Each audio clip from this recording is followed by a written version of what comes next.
Hello, friends, and welcome to Film Chewing. We are here today to discuss Alien Romulus. We have the crew together to finish off the Alien franchise discussions, at least for now. But we'll get into all that. Anthony, will you start us off with an introduction, please? Hello, yes, I'm Anthony Self.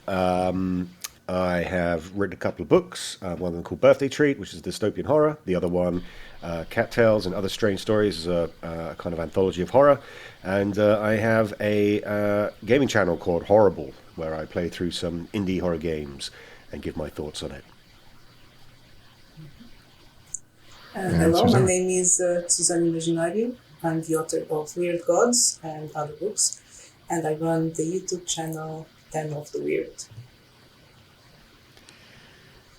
Yeah, so I wasn't really sure what to I was trying to temper my expectations coming into Romulus. I was avoiding all the spoilers, didn't look into anything, and I think, yeah. So we'll get into all the things that all the discussions, but let's start off with the good things. What were your thoughts on the positives for this one? Well, for me, the good thing, and it's pretty much the only good thing, it was great to see the alien back to its original design, or as close to it. Unapologetically phallic, very, creepy. It captured that very well. So for the moment, I was optimistic. I said, okay, they're onto something. They're doing this right. And then I was wrong. I love the cinematography. I thought Alvarez's style is very much in keeping with both the first Alien film, that like low future tech kind of going on, and also with the Alien side of things. The soundtrack is obviously, taking segments from both Alien and Aliens, so you can't really go wrong there. And I would say for the first half an hour to 40 minutes, I like the kind of world building that was going on here. We start off with Rain and Andy down on the kind of mining planet. We get the kind of the Weyland-Yutani Corporation greed aesthetic going on. And then when they head up to Renaissance, the space station, the kind of tension building was really good to that point. But yeah, the cinematography was great. It was amazing. I love that kind of. They kept the aesthetic of the like the Nostromo type ship, the kind of the lo-fi stuff going on. Yes, I like that indeed. So I did like the first, like you said, the first 20, 30 minutes or so of the mining colony and that whole setup. I don't know that it really paid off. It didn't really do much. Yeah. I mean, it was nice and all, but and then I thought the cinema, the Alvarez's style. I was hoping more tension, more kind of more of like the Don't Breathe type of tension is one of his previous films. The other thing that I liked is that they incorporated the first Alien, who's referred to as Big Chap sometimes. I like that they used him in a way to, but the problem is that the problem I have with it is that the timeline is really messed up because we have, so in Prometheus, well, originally I'd heard that this film ignored the Scott prequels, was what I originally heard. That would have made a lot more sense because the technology was very much like the first Alien film in the kind of the retro style. But in Prometheus, we have all this really high-tech, slick technology that is, light years away from where we are now, and we have the same thing in Covenant. So we go back to this kind of retro style, and it just doesn't really it's supposed to be before Prometheus and all that, all those events happened before all of this happened. So it feels like we're moving backwards, and it doesn't really make sense. As far as the timeline goes, it doesn't really, it feels really disjointed on kind of the style and tone of both the prequels and the originals. I think what they're meant to be doing is with Prometheus, because it's Mr. Wayland himself. The ship, the Prometheus ship that they're using, is meant to be like this interstellar sort of research vessel. So it's going to be all bells and whistles. Then with Covenant, it's more of a kind of freight, isn't it? Because they're transporting people basically. And then you have Alien, which is a kind of towboat sort of very working class, everything's falling apart. And then this is set in between Alien and Aliens, so it's like 30 years after the events of Alien, I believe. And yeah, they've got like the kind of mining ships and stuff like that are set on the kind of world. So I think you could argue the timeline away a little bit in that respect. You could argue the fact that, in Prometheus, even though the ship looks like the most sleek design thing, that's because it is Wayland's personal ship. It is this research vessel. I think that's what they're trying to go for.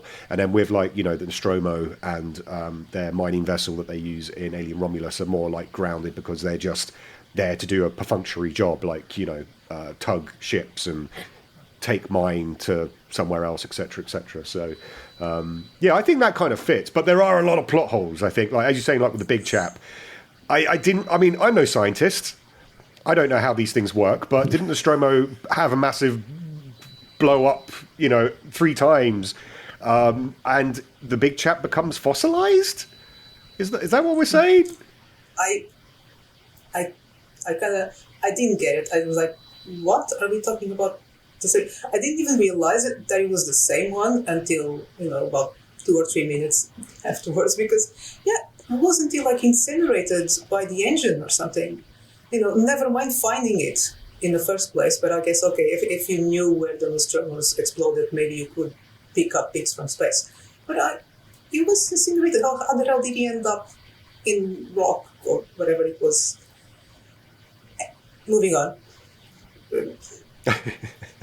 Yeah, I'm no cosmonaut or anything like that, but with an explosion the size that the Nostromo was, and then at the very start of the film you have the Weyland-Yutani sort of deep salvage vessel come and pick up like this big chunk of rock, and they kind of cut it apart, and then you have the big chap in there. It's like, okay. I think...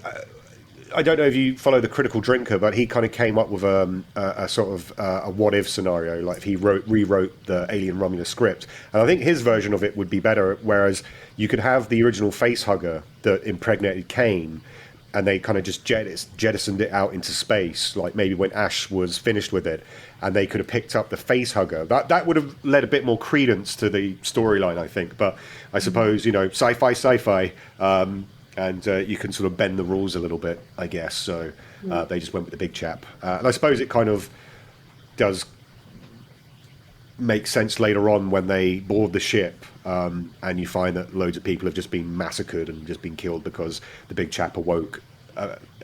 Assume the big chap awoke and then, tried to decimate everyone. So, I mean, yes, the way that I'm sorry. So there's so many plot holes. Go back to the beginning.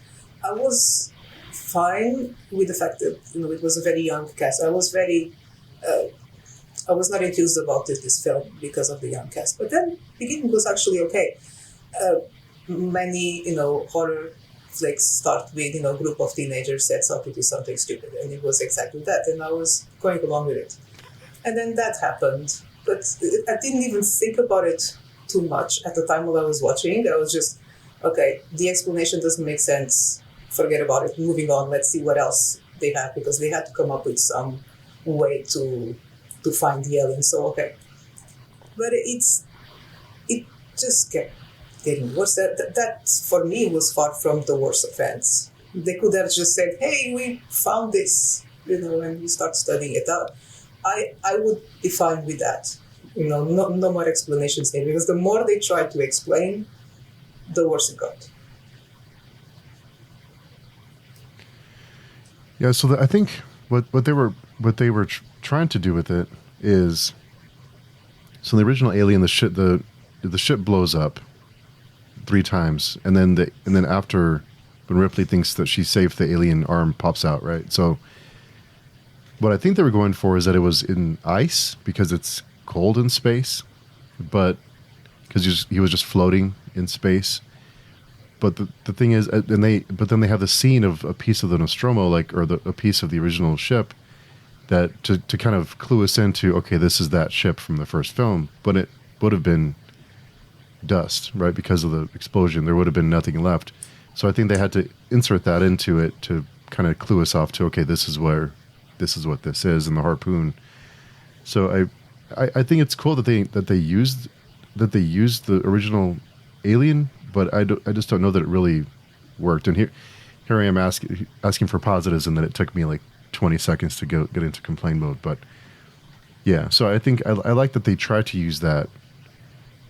Out of all the things that they tried to use from previous films, I think that was the most interesting choice. I don't know that they executed it very well, but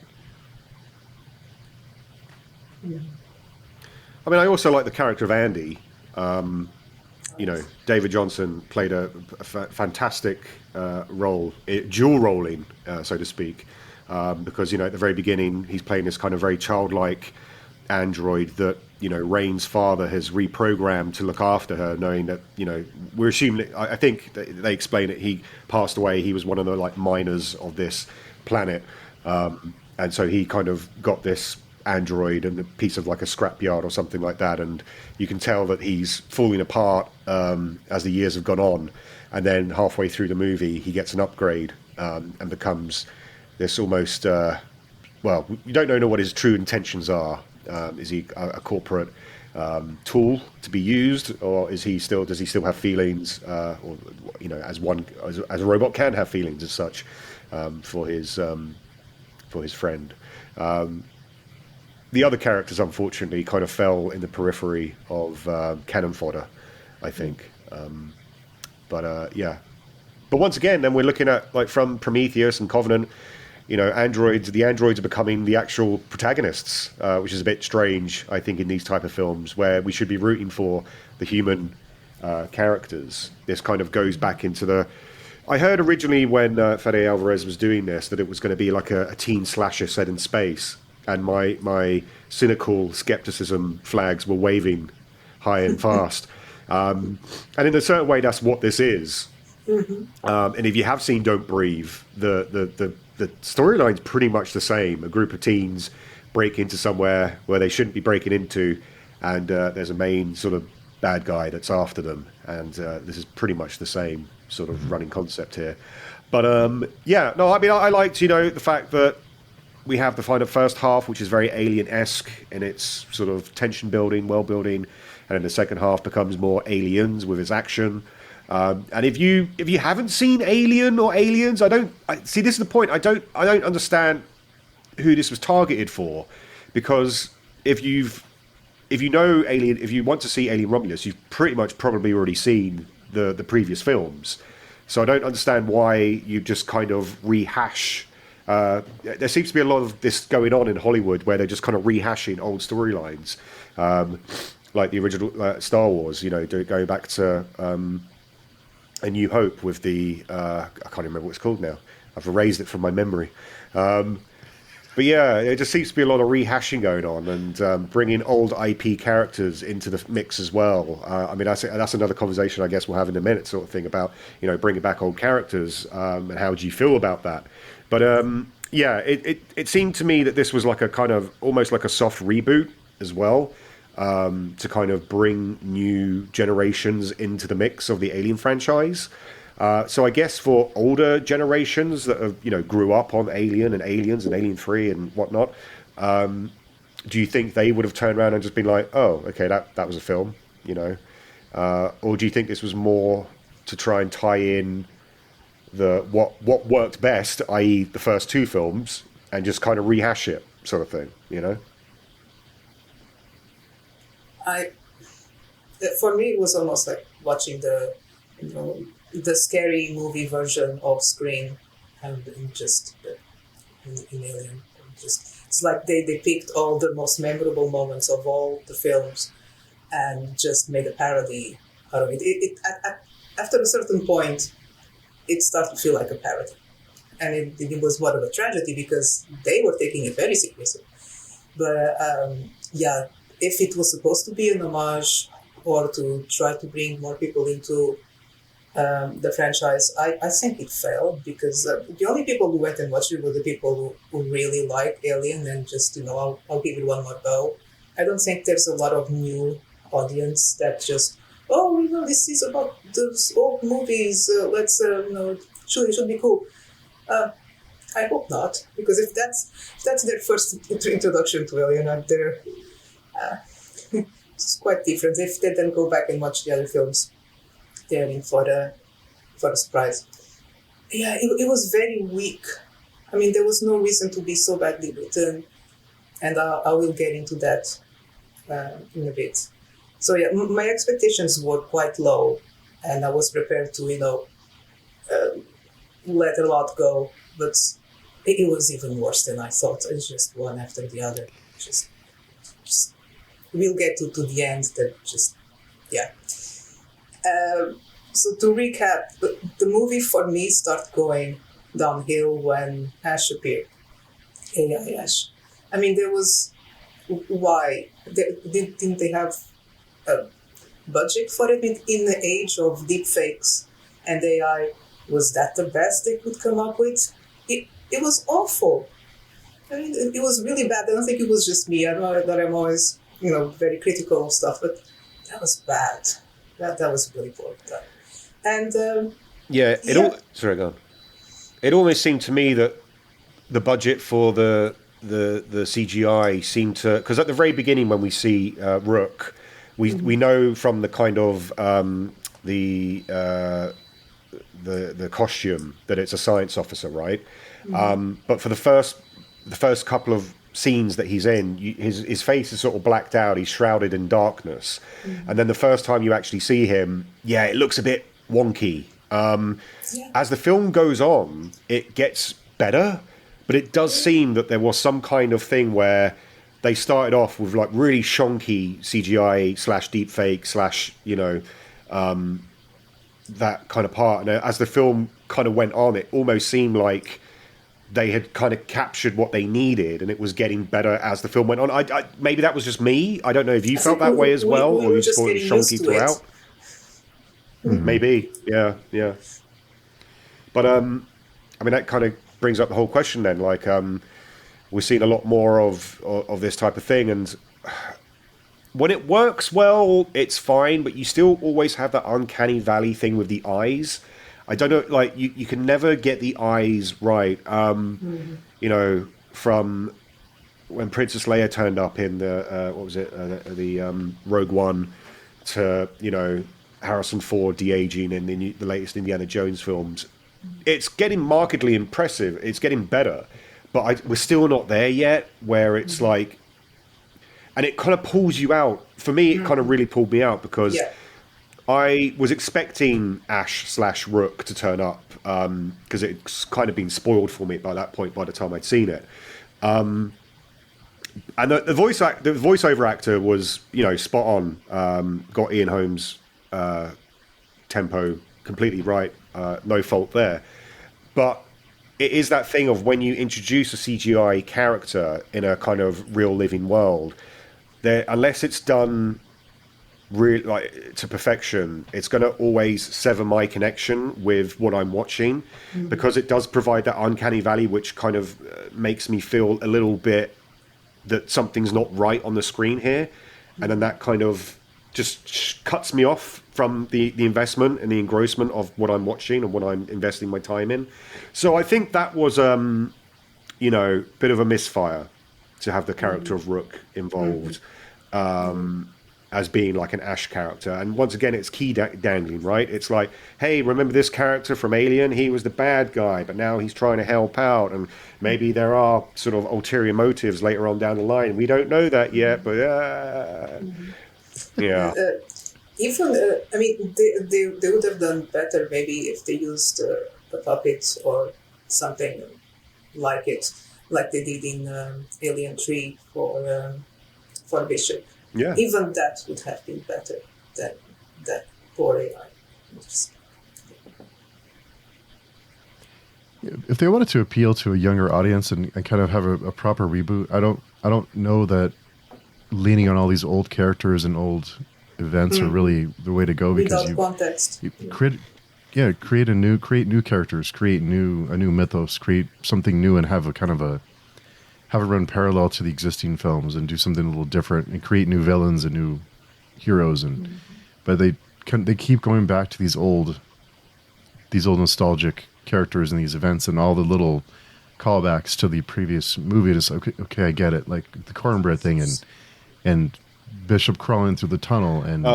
Not even started with the why would you have these iconic phrases from the films and just why are you reusing them? So much. So bad. It was so bad. But when he did appear, when Rick did appear, that's kind of the turning point for me too. Is it just felt like everything changed. It just felt like the whole thing got derailed, and they could have had his consciousness or whatever in the ship somehow to communicate another way. But why is his body still? It's the same. It's the same android, but it's in a different body. No, it's the same sort of model.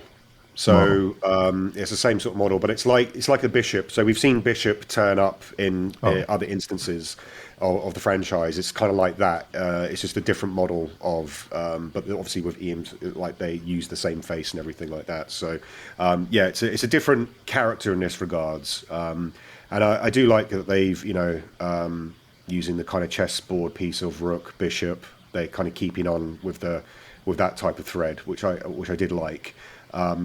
But yeah, as you said, like there's instances in Romulus where we see Rook on a kind of computer screen, and it was like that could have been just done so much more better.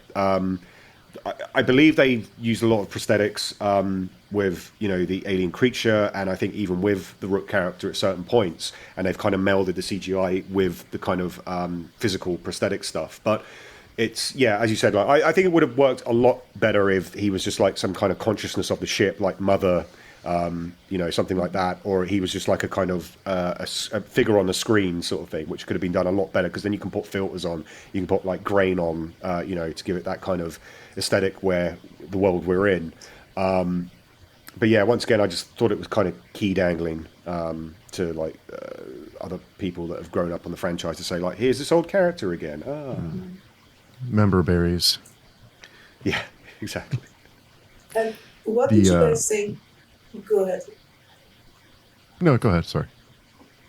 I was going to ask, what did you guys thought of the timeline within the film? Never mind where the film fits into the universe, because I don't think it does at all. But within the film, it was like I was watching the product of two different scripts. Because at the beginning, there was like 4 hours to get to the other side of the ship. Okay, very good. And we're doing spoilers. And at that point, the little alien, the chess person, had already appeared. I know I'm getting ahead of myself, but I just want to make this point. And then suddenly they only had like 40 minutes, and they go along this corridor and they find this cocoon, and then the big alien comes out. So pretty much all that happened in like 15 minutes. There was other stuff happening in between, but if you follow that timeline, it was like 10, 14 minutes. And I'm like, how?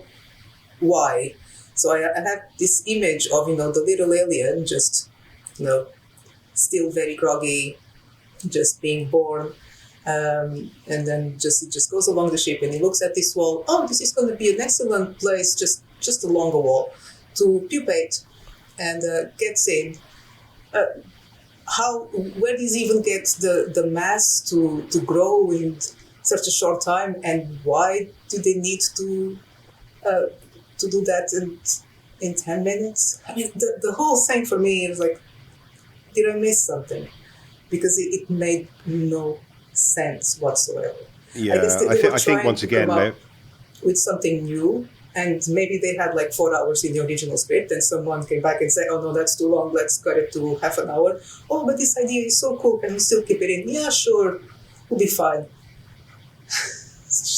Yeah, definitely. It definitely feels like to me that a lot of stuff was left on the cutting room floor. I think if there's like a definitive edition that comes out later on that will have like deleted scenes, that might, because it's I don't know. I hope they do, because as you said, like they do play fast and loose with the timeline here in regards of like the genesis of going from facehugger to bursting to. That annoyed me in all the Alien films from the very beginning was just how did it grow so fast, so much so fast. And that aspect, it's almost instantaneous now, So. I mean, I think it's one of those kind of ones where when you have the lore that's already kind of set out from the first film, because when Kane gets impregnated originally, you kind of feel like there's been like a kind of 24-hour time period as to when the chest burster comes out when they're sitting around the scene. I think just in terms of trying pacing wise, I think it's purely studio exec saying like, well, we've got to have this happen quickety quick. So the actual timeline of the pregnancy of like the alien inside someone's chest to coming out now has been dramatically shortened, and I think that's just really a pacing issue in terms of like people watching it. Like in Romulus, for example, Navarro gets her pregnant, she gets the face hugger sort of thing, and I think within is it like, I don't know in time in the actual film that passes, but it feels like for them it's like an hour or something. Yeah. And then she's back on the ship and she wants to escape. I could be wrong. It could be a couple of hours, but it's definitely not 24 hours. It was they are playing fast and loose with it. How far can you suspend your disbelief? But this is the same with modern films these days. It's all pacing. Stuff needs to happen. Action. But without these moments of because we know things take time. We don't need to go through every minutiae of daily life details affair. But things take time, and there's a lot that can be put into a film during that time to help build the anticipation, the suspense. If things just keep happening, just because they happen, it's very hard to buy into them, to care about what's going on, because it's just stuff happening for no good reason. Yeah, it does seem. I think that's another thing that they did is they use we have X amount of time before something blows up or before we're all dead. I think that's another one that they just keep reusing the same things, but there was nothing. One thing something. One of the things I did like was the gore. I thought that was, at least for some of it, I thought it was okay that they kind of went for it with the violent, with it popping out and the blood splatter and things like that. I thought that was at least they went for a little bit more. But the face huggers, they don't in Alien and Aliens, the face huggers seem very scary. They're strong. You can't really. You have to run from they wrap if their tails around your neck. You need 3 Marines to pull it off of you. You can't do it by yourself. They're very formidable, but here they seem very disposable. They're like everywhere. They're smaller. They're like and just why like did they look an like annoyance. Spiders? So they went to the trouble to be so faithful to the original design of the alien, and why then they go and ruin the face huggers? They look like spiders. They even kind of lift their paws like spiders, and I was like, oh. I think they they try to sort of explain it because they look a bit different, don't they? And I think they've been kind of, what's the word, like cross DNAing with the black goo to try and make a kind of a different. If all they had was the DNA from the big chap, how? Again, don't even try to answer.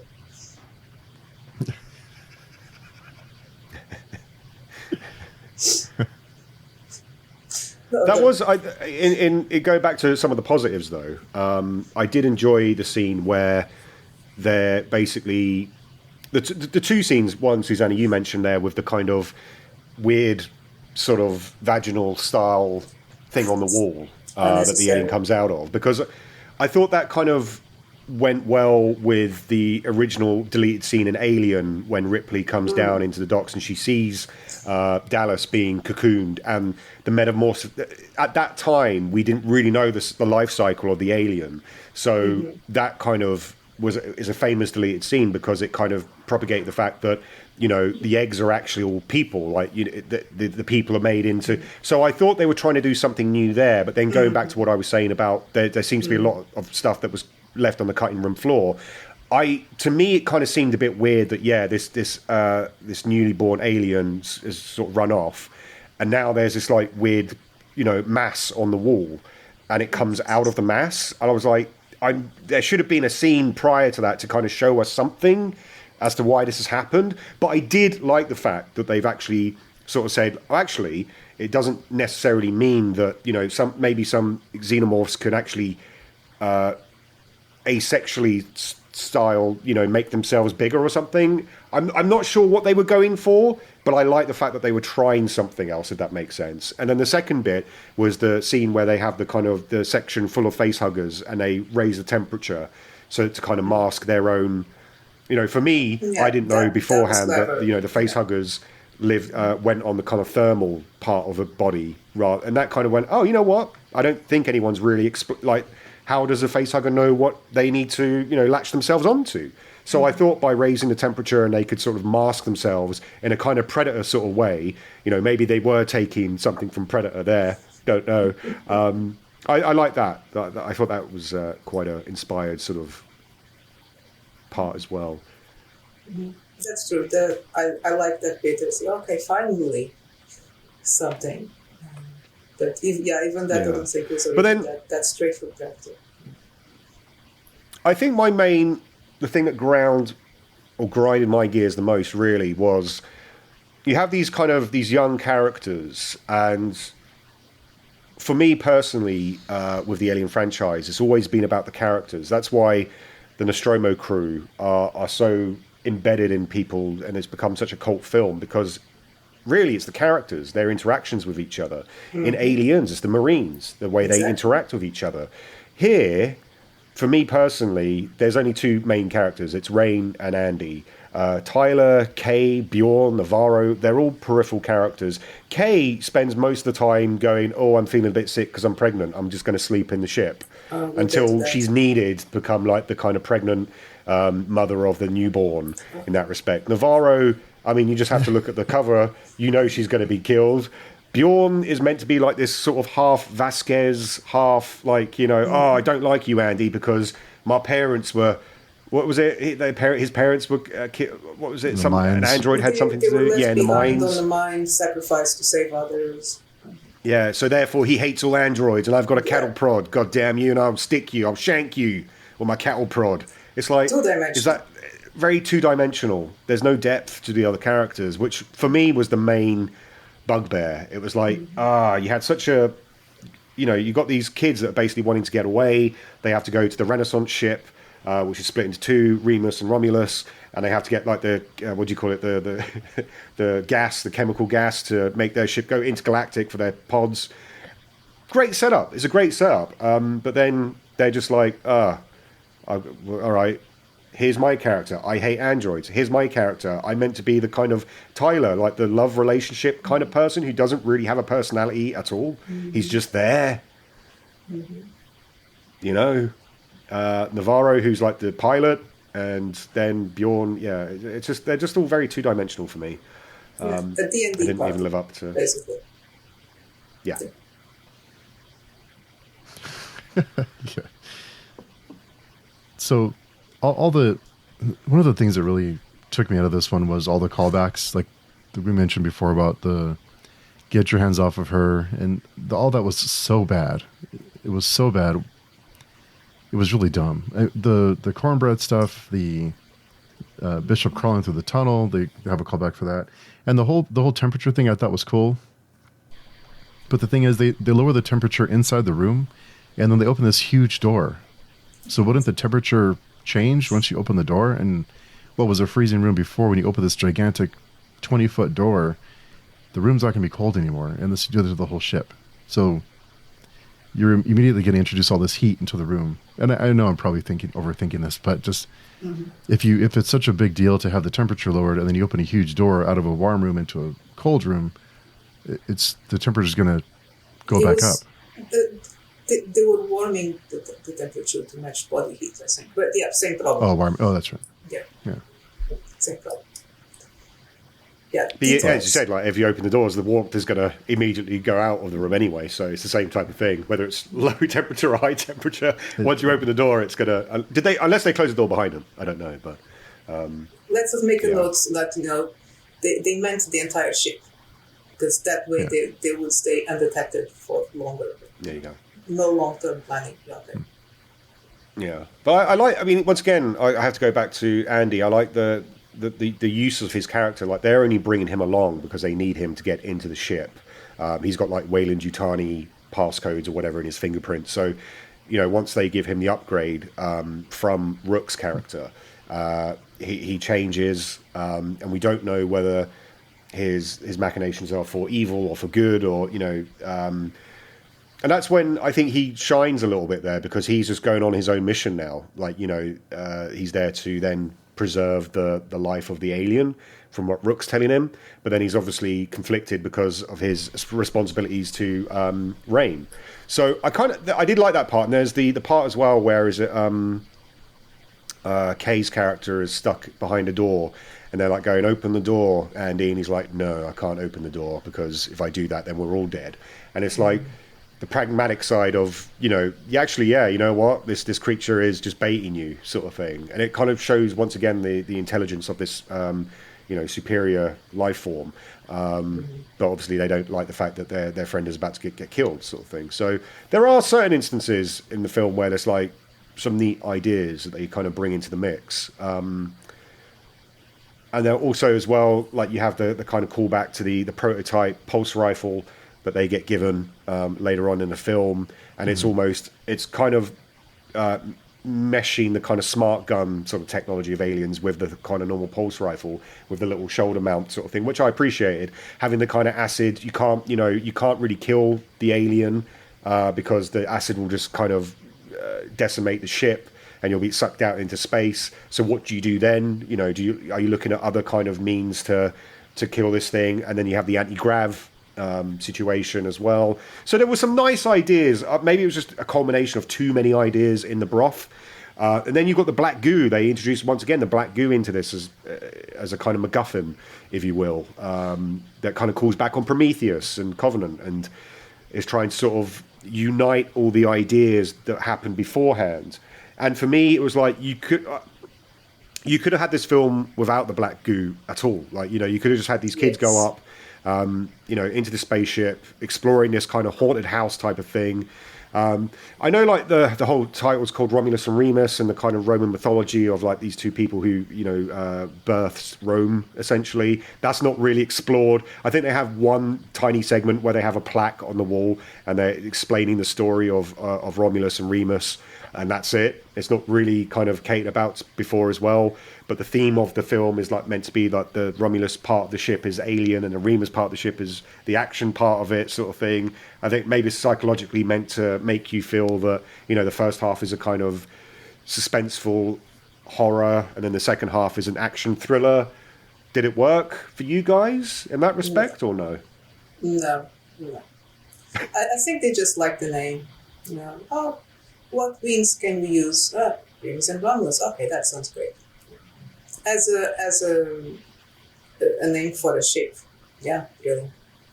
It kind of calls back to like Prometheus as well and everything, I guess, and it's trying to kind of meld the timelines or the different variations of the films by having that. But I really wish they would have ignored Prometheus and Covenant. I wish they would have just completely just pretended they didn't exist. Don't give us callbacks to it. Don't give us the goo. Because if let's say Weyland-Yutani did have the goo, would they only keep it on the ship? Because if they found this magical goo, wouldn't they immediately take a portion of it to save it somewhere? I mean, wouldn't they ship it off somewhere else? If this multi-trillion-dollar corporation, whatever it is, I think they get wrapped up in this evil corporation stuff, and I think it takes away from the alien side of it, the science fiction side, and I think they're making this into this faceless villain when I don't know that it really needs. I mean, I know Burke had his plans in Aliens, but I don't know. It kind of derails what the first several films did, I think, in some ways. It's interesting as well because now we have the Alien Earth that's going to be coming out next year, right? And that's meant to be. Yeah. I'm. You know what? I'm looking forward to it. I'm looking forward to it because as much as we've seen Weyland-Yutani be, as you said, like this, Steve, like this faceless corporation, I really want to see a kind of almost like a kind of Game of Thrones style political type of film based in the alien world. In the way, like we're going to see some of these kind of corporate like stooges, and we're going to see more of the kind of in and out daily life. I'm interested in seeing that on that side of things. If there's good characters, if there's some manipulations going on, if there's some conniving, if there's trying to have these exec officers trying to climb the greasy pole of Weyland-Yutani and how they're going to perhaps do one person over the other to try and be that person. I think that would work quite well, as long as it's done in a kind of intelligent way. If they go with the whole hey, I'm here, I'm sending you to this remote planet, and I'm a Weyland-Yutani exec, so therefore I'm a bad person. It's not going to work. And I think what they tried to do with Romulus here was they were trying to sort of give you that red herring of, Rook's trying to be a good character. When they got the black goo, it's to kind of help people in the mines and stuff like this. We're going to create this kind of new jet. And I think everyone, I don't know about you guys, I was sitting there going, yeah, all right, where's the catch? We know there's going to be a catch. Where is it? When is it coming? And then you see the kind of rat video where the rat's, surprisingly comes back to life and all good, and then they walk off, and then you see the rat get splattered and it's turning into like a monster or whatever sort of thing. It's like, yeah, there it is. So it didn't last very long, in terms of what they were trying to do, in making Rook to be this kind of very nice character as opposed to his Ash counterpart. But then he didn't turn out to be a good character at all. So, yeah. No, I think the fact that we don't have the last Scott film bridging the gap between those films and the first Alien, I think that also hurts the timeline, the franchise timeline. And I don't know. I think I know they're planning a follow up to this one, but at some point, I don't know. At what point do we say that the franchise needs an extended break? Well, I mean, Romulus did really good at the box office, right? Yeah, it did pretty good. So. Would you want a film following Rain and Andy and their adventures, or would you want just a new IP? Look at the Dark Horse comics, or now Marvel comics, but there's a whole host, and I've said this before on these chats that we've had. You've got all these different things you can do with the alien design, creature, whatever. You've got all these different characters. Just use some of those, man. If not, because this was too safe. This film was too safe. It relied too heavily on the previous films.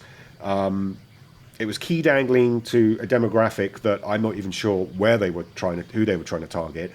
But it was a good film in that respect, in terms of it smashed the box office at the time. So we probably will get another one. I don't think we're going to be following Andy and Rain personally. I think their story is done. But yeah, you could have a whole slew of different characters, different plots, that once again make the xenomorph like the chilling predator / alien that it is.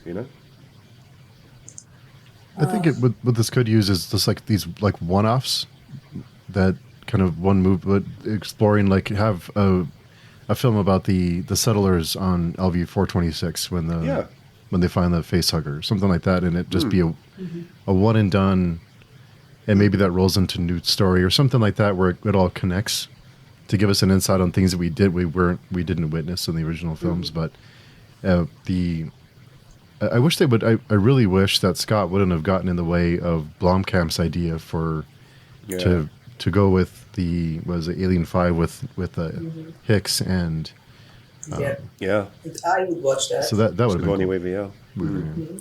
I would watch that. I would even watch, what happened to the abandoned ship, in Alien, with the architect, little bits, because there's no lack of ideas. There's no lack of plot threads to pick. It's just pick one and really delve deep into it. Create an actual story, even if it doesn't connect to the rest. But I think the ideas are there. But what they did, it was just, I have all these ideas into the soup. I mean, there was no need to add the architects, Prometheus to the mix. There was already too much, and how they did it, that's when I completely gave up. Because, okay, whenever there's a pregnant character, that's gonna, it's gonna be a birth. And because she wasn't that heavily pregnant, I was like, okay, but that was in Prometheus, so maybe they are just using her, for effect. When she dies, it's gonna be, more impactful. No. The moment I saw the black girl, I was like, oh dear, this is not going that well, and it didn't. And I think for me the creepiest thing in the whole movie, because I wasn't even, I wasn't tense, during Alien and Aliens, and even in Alien 3, there's always that sense of tension. Even though I've watched the films, a dozen times now, I still get tense when the alien appears. It still has that effect. During Romulus, no. I was like, oh, there you are. It's good to see you again, kind of deal, at most. But like an old friend. Welcome yeah, in. kind of. But then that skinny architect is just, if they had done film just with that, it would have been better. So many little things that, again, they didn't give it enough time. They didn't give it enough context. They didn't give it enough reason for us to care. And that's me that loves the franchise, and I grew up with these films. Anyone who's just introduced to Alien with this film without context, they'll be like, yeah, no, it's just another horror movie, at best. Which is a shame, because I think it is a lot more, it could be a lot more than that. Out of all the things that they brought back into this one of the one thing that I think is almost universally disliked is the hybrid from Resurrection. Yeah. Why go with the hybrid again? Why go back to that? Everything. I don't understand. Yeah. They managed to put in everything, and without care if it made sense, if it connected. They just wanted to put everything there. The same with the one-liners. They just wanted to put them there. They were completely out of context, out of personality. It made no sense. It's perfectly fine to, as an homage, and it has been done successfully many times. But you need to create the right character in the right context to deliver the line. And they didn't even do that.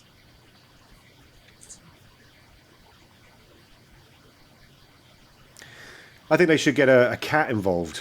Get a face hugger on a cat. I'd love to see what a kind of cat xenomorph would look like. My bad, I forgot about the cat. Cat is important. Maybe they couldn't cast the cat. Then someone might come and say, oh no, animal abuse, we can't have a cat diet because, save the cat. But as you say, Stephen, like with the humanoid version, the newborn, I guess because you have the elongated limbs and you've got the kind of humanoid type features, I think to some respect it's meant to look like something otherworldly, yet at the same time human. So are we meant to empathize with it? Are we meant to, be scared of it because it looks more like us than it does an alien? But this is the second time they've kind of tried it. And I mean...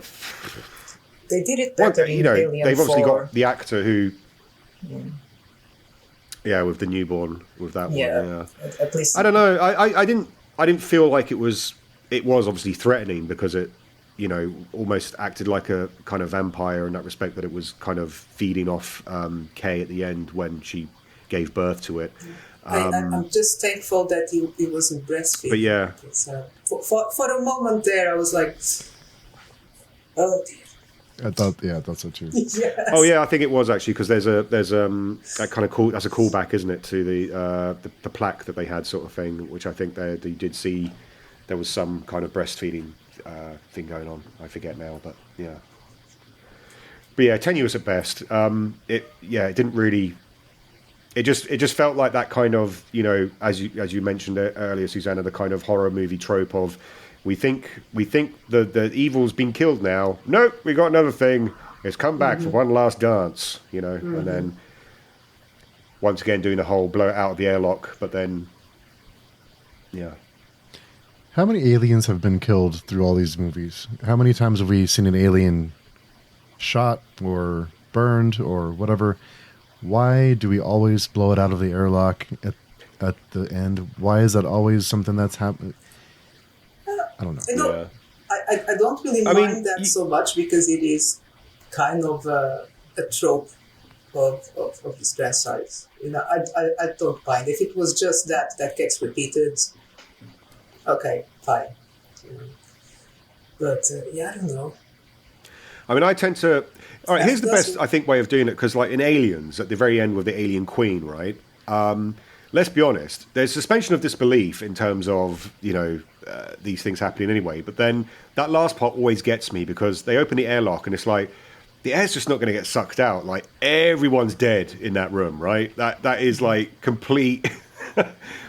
But we I think because of what's gone on beforehand, we're invested in it now, and it's like, you know what? I'll let that one slide. Yeah. Whereas, other films, when you have that kind of thing happen, it's like, come on, man.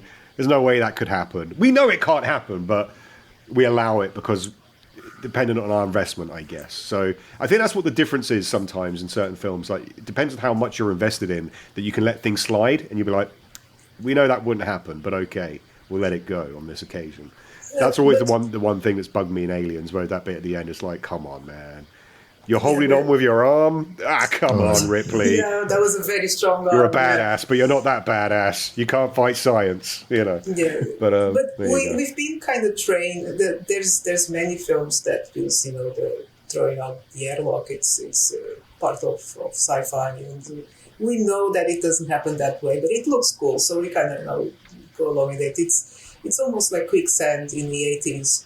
It was in every film, and it's just for some reason. So I think throwing things out of the airlock is a sci-fi quicksand way to get rid of good and heroes and villains alike, especially monsters.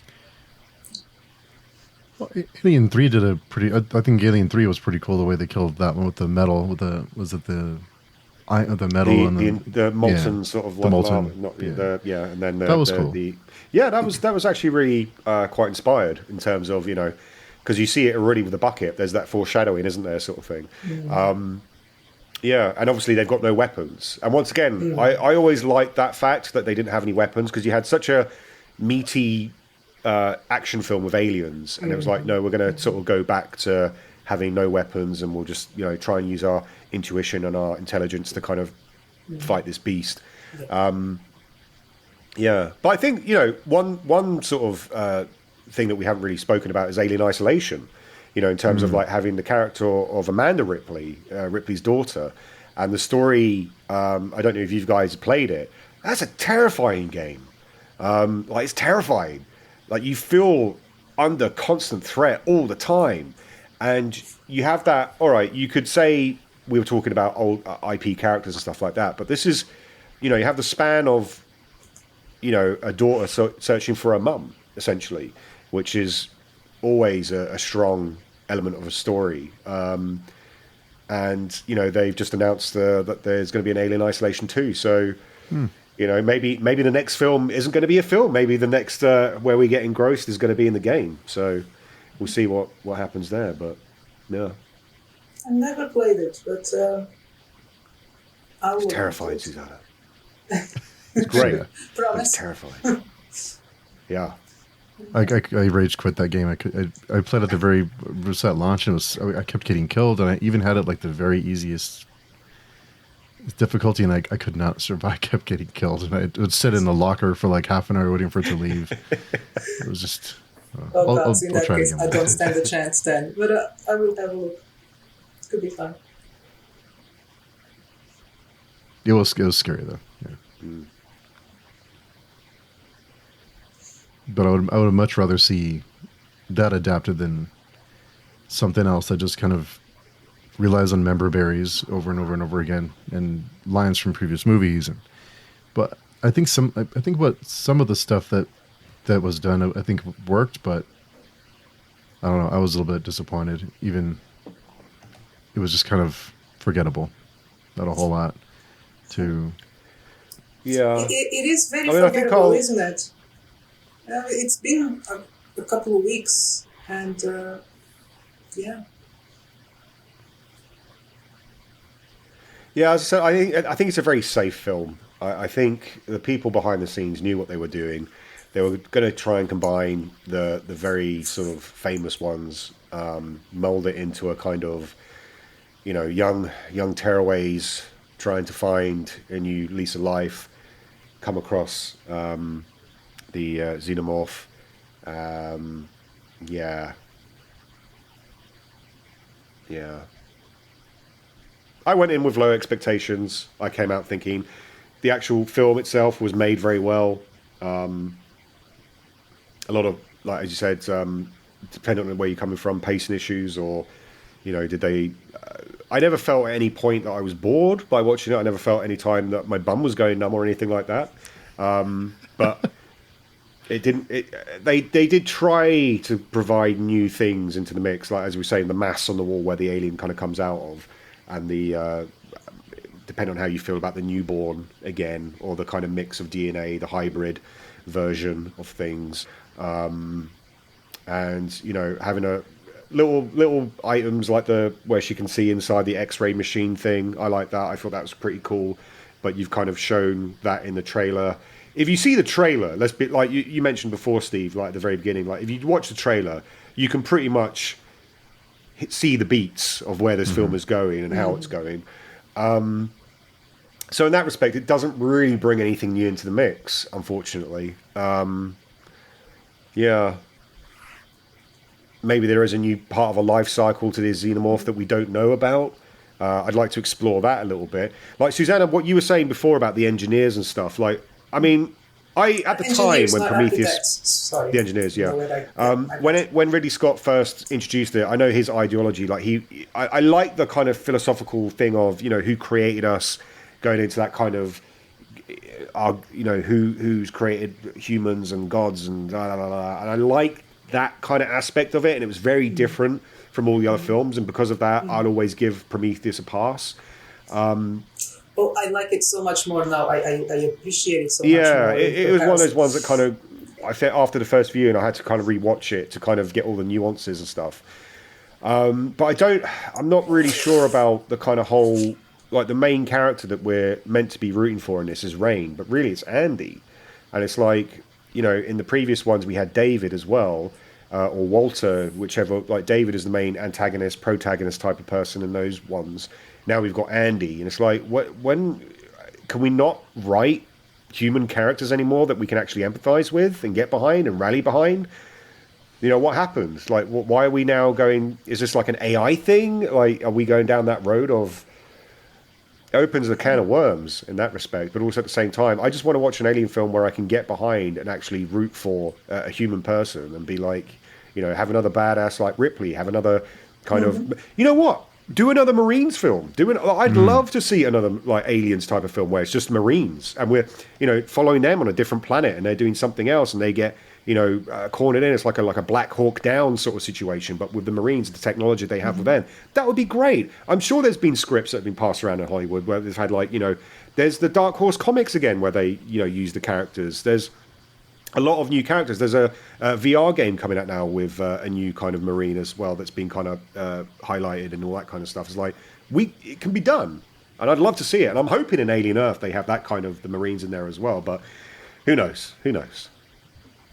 One can hope. Yeah, we can hope. But a Marines movie would be great. That'd be fun. Yeah, definitely. If them, Yeah, I think mentioned the cast earlier. I think the cast was okay, but I was a little skeptical with the young cast, but I think they did okay. But if you saw the trailer, you pretty much knew what was going to happen, who was going to die, what was going to happen. So I don't know. I don't know. The last half or so was just not good. No, the actors themselves, they were fine. There no complaints there. I mean, there was no memorable performances, but they were doing the best they could to be the characters they had to play. I mean, there wasn't much to play with. Just run away and scream and. But again, Anthony, you were saying that you were rooting for the android. In this film particularly, I was rooting for anyone. Actually, when the skinny engineer, not architect, was born, at that point I was like, oh, maybe they're all gonna die. That's why we haven't heard about this. Maybe that's the take, or maybe a part of the consciousness of the android is going to be uploaded, and that's how the company finds out that something happened. I didn't see how they would survive, and I didn't even see the point of them surviving because they're not. So maybe that would have been the better ending, because I wasn't rooting for anyone at that point, and the line of get away from her, you bitch, kind of I don't care about you anymore. that was me done. So. Yeah, that was definitely a grown-out moment when I was in the cinema watching it. I was like, oh, no, he didn't just say that. Oh, come on. Yeah, and I get, he puts an inflection on it as well. He's like, get away from her, you then pause. Bitch. And it was like this pregnant pause, and it was like, no, it just doesn't work. It doesn't work at all. That's. I mean, I started watching the Critical Drinker, fixes Alien, and I stopped there. Because I was like, I don't even want to watch, how he fixes it. Because if it got this bad, you can't fix it. And then I'm just there like a minute in. Anyway, I'm still glad I watched it, because now I can talk about it. Yeah. We'll see. Hopefully, if he does, I think Alvarez is on board for the next one. Or at least they're trying to give him a sign up. Hopefully they try not to do as much, I think, is the hope if they try and do another one. I mean, I kind of hope that this has given him that kind of springboard to actually, because you can tell as well that he's had to kind of adhere to Scott's version as well. No doubt in my mind that there was probably a different version of this, or there was different versions, and he gave it to Scott, and Scott was like, no, you have to do this and you have to do that. So hopefully with the next one, if he's directing it, he can actually spread his wings a bit. And I'm all up for experimentation and like the life cycle being... See, how can you can't mess with canon, right? What we already previously know, but maybe there's something else that we don't know, like with that mass thing on the wall. Like I was interested in finding out about that, and does that then adhere to the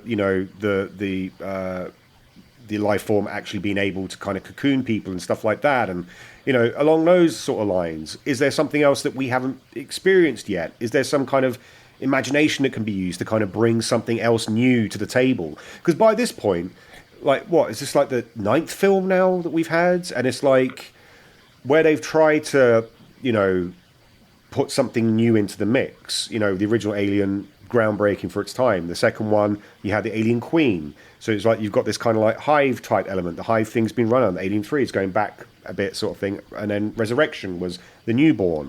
And then, Prometheus, Covenant are more philosophical based rather than actually about the beast itself. So there's a lot of stuff that could be done with this, I think. It's just trying to find the right pitch, if you know what I mean. Like trying to find the right thing, not throwing everything at the wall and seeing what sticks. but just like going with either having, like as you said there, Steve, like having a group of people on a planet and seeing the thing and how they deal with it, or being a lot of these type of things where you're stuck in a certain place that you can't get out with. In terms of Romulus, they're on the spaceship again. We've had that kind of thing from the first one. In the second one, it was Hadley's Hope, where they're in this kind of like community sort of this terraform base sort of thing. In the third one, it was this kind of prison, la la la la la.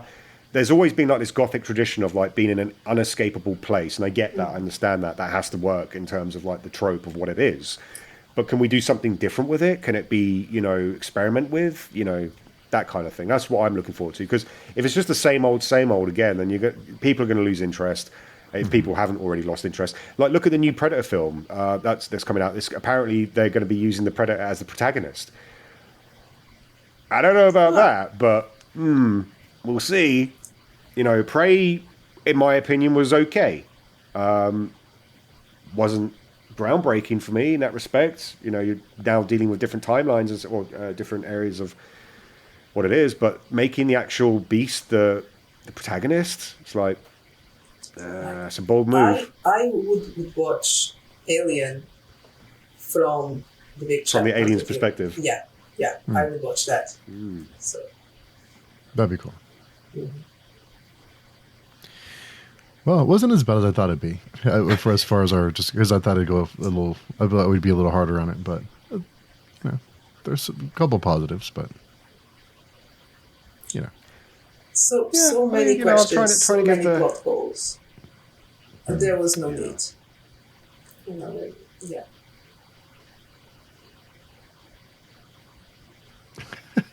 It wasn't boring. There was never a dull moment. There was always things happening. But that alone doesn't make a great film. Yeah, very true. Anything else you guys can think of?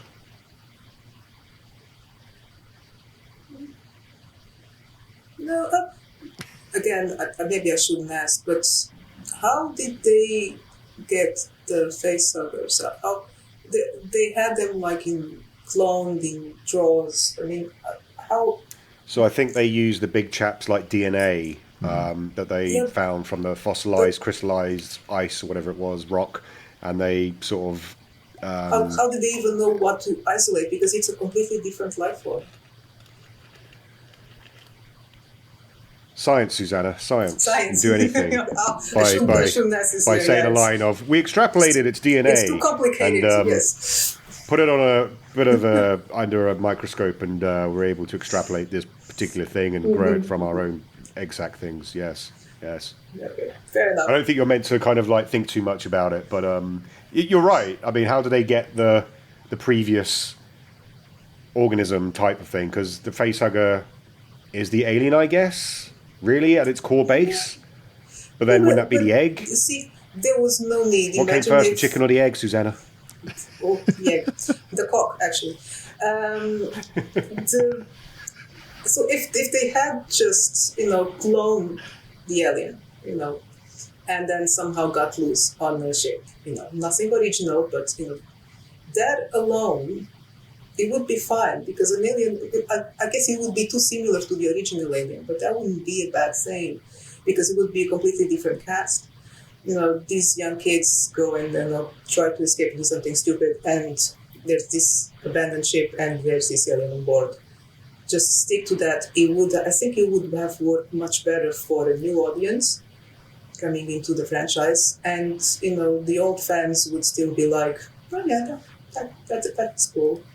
We've seen it before, but it's if it was done just slightly different here and there, slightly different characters, then I don't know. Just sometimes less is more, and I think they really tried too much to do too much, and make no sense. Yeah.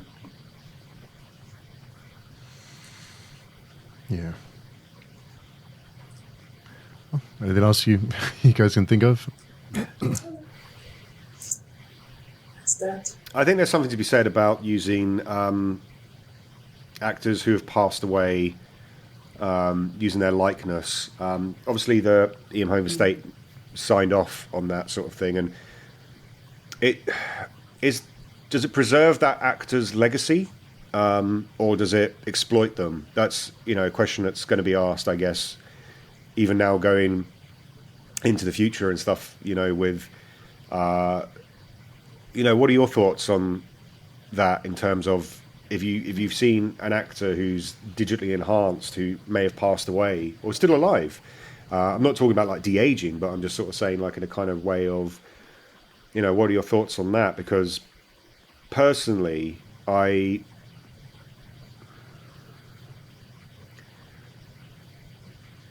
think we should just leave that stuff, I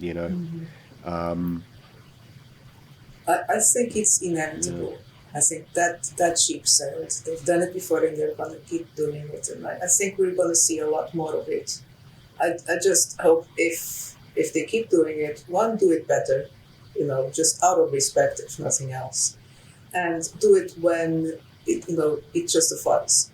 Because, if there's something that no other actor could play on that character, or even if it's done as an homage to that character, okay, do it, but do it right. Be truthful to the character, be truthful to the work of the actor as that character. Don't just make it a cartoon special effect. That's what I stand. It's funny as well because the technology we have now. Look back at when Jeff Bridges did Tron Legacy, right? Mm-hmm. And they used the kind of CGI head on him, and now I can't remember how long ago that film was. At least I want to say 10 years. I could be wrong, probably less than that. But let's say, for example, it's 5 years ago. The technology as we go on is going to get better and better and better. So then it like becomes the kind of case of at the time that stuff was probably cutting edge, but now it looks a bit jank, So where do you go from, in the next couple of years? Let's say 10 years down the line, and we've cracked it, and you can see actors like flawlessly imitating, on screen anyway, for example. An avatar of that person, and your brain is tricked into thinking that this is actually real, right? Maybe I'm getting a bit too sci-fi here, but it's the thing of where does that end? It's interesting. It's not going to end. It's going to get. I think actors are going to sell their likenesses. Oh yeah, definitely. There's probably contracts already that are like. If I'm an actor and I go into a movie, I probably have to sign some kind of thing that says my likeness will be used for this, that, and the other. And I guess it's down to that particular actor's willingness to do it or not.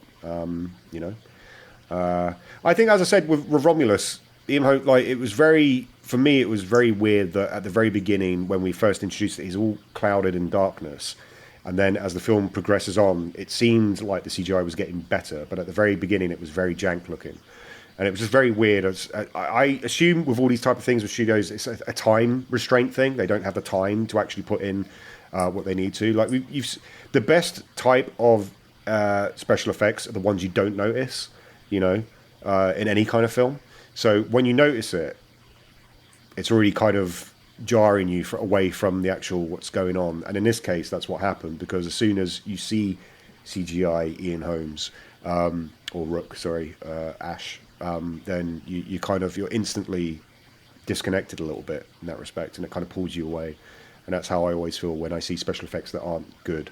I'm not saying it's bad. It's not bad. I've seen worse, but it's just that thing of uncanny valley, man. Like, yeah.